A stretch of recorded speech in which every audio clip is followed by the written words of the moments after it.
timelines are something that the Republican Party really struggle with, particularly with respect to the Biden impeachment inquiry. And I want to play this clip here of another leading Republican congressman, the chairman of the Ways and Means Committee, who is one of the people, along with Jim Jordan and James Comer, leading the formal impeachment inquiry into President Biden. He tries to present a timeline of the Biden scandal, so to speak, and he gets called out for it because he made a major factual error. He gets called out for it by a reporter, and I want you to see the ensuing meltdown, and we'll unpack it together. The timing then of the August 6th WhatsApp message, why is that evidence of some wrongdoing?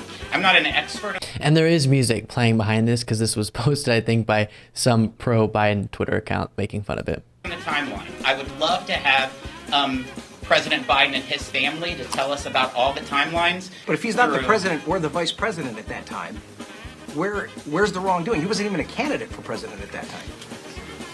He was a candidate. In August 6th of 2017? Apparently, what source are you with? I'm with NBC. So apparently you'll never believe us. I'm not saying I don't believe you. I'm asking you a very direct question. You presented a piece of evidence that you say came on August 6, 2017, that demonstrates that Joe Biden was using political influence to help his son. If he wasn't a political figure at that time, the first WhatsApp message you put up, how does that demonstrate that there's some sort of political influence being put over him if at that time he's not an elected official? I'm definitely not going to pinpoint one item. I think we've outlined... You presented it. It was your first thing that you brought up. So apparently you don't agree with it. So it's not that I don't agree with it. I'm asking you to explain it. I'll take the next question.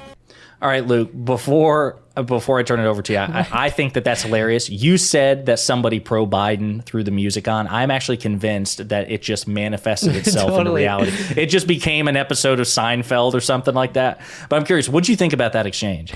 It is funny how many if you want to use that terminology, because it's a Biden-Harris HQ X account, pro-Biden clips can just be all Republican. Just a Republican having an implosion. That's it. You don't have to add, here's our fact check. It's just his back and forth.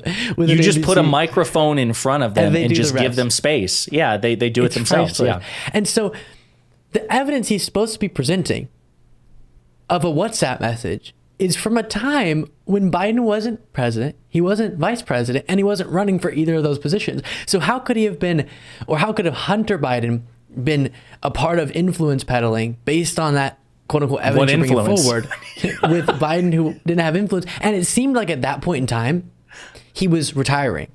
So very bizarre. And then I love it. Oh, it's kind of like Trump has all of his fake news things that almost come off like maybe for his followers, this could be effective for some reason. When I watch George Santos go, this is a witch hunt, it's like, that doesn't even work for his followers, does it? It's so kind of rehashed, recycled. This is a witch hunt. There, it was hilarious how out and open the pivot to, well, you just clearly don't want to report on the truth. It was because he is so nervous and then goes, well, where are you from? NBC News? Well, you clearly don't care about this evidence then. And the guy's like, no, I'm just trying to understand the quote unquote evidence or lack thereof. Yeah, Jason Smith, the second the words left his mouth, what network are you with? He was like, please don't say Fox. Please don't say Fox. Right. Please don't say Fox. Totally. That would have been hilarious. But yeah, no, 100%. Like, the deflection is so obvious. The thing about Trump is, and it's so weird to say this, compared to somebody like Jason Smith and his ilk, Trump almost comes off authentic. So when he says fake news, there's a degree of authenticity to it in the sense that we think that Donald Trump actually may sincerely believe because of how deluded he is. But with Jason Smith, there's no authenticity to it. There's no sincerity to it. He just didn't like the question and was like, please, I need something. I'm not you're gonna NBC? pinpoint like an exact time for you. Sure, I'm an investigator, but since when do investigators care about timelines? I mean, like, come on. That's not investigatory stuff. Time is an illusion, and it works all sorts of ways. Republican politicians genuinely, the reason I'm laughing about this is because this isn't the only example. We see it all throughout the Hunter Biden investigations and things like that. We saw it with the Benghazi investigations. Republicans have a strange conception of time. Or Like, I think you brought this up in a recent video of yours about the way that they'll blame Biden for things that happened during the pandemic when Trump was president. yeah, Biden locked us down in 2020 during the COVID outbreak. Right. How? Or from with- what position? yes, or with this investigation, they'll go that, or they'll say something to the effect of the weaponized DOJ referencing Biden is covering for Democrats during a time when Trump was president. It's the Matrix. Exactly. You don't understand.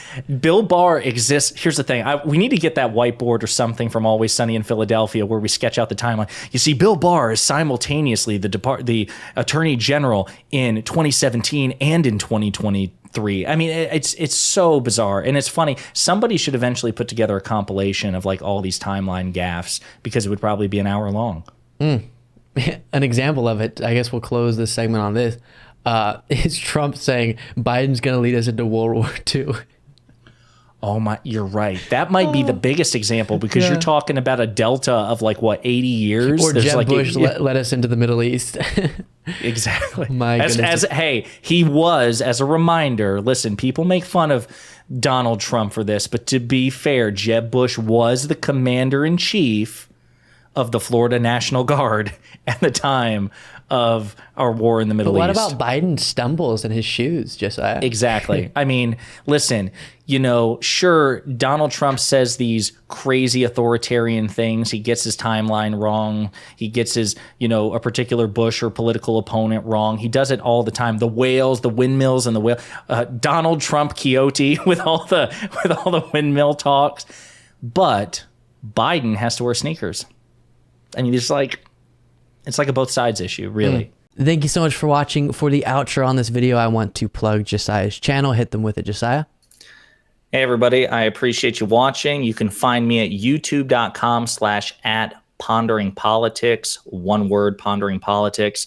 If you like progressive commentary that focuses on coalition building with other elements of the left and calling the Republican Party out for what it's become, I hope you'll view my channel. Give me a like and subscribe and some feedback. Again, youtube.com/@ponderingpolitics. Thanks again.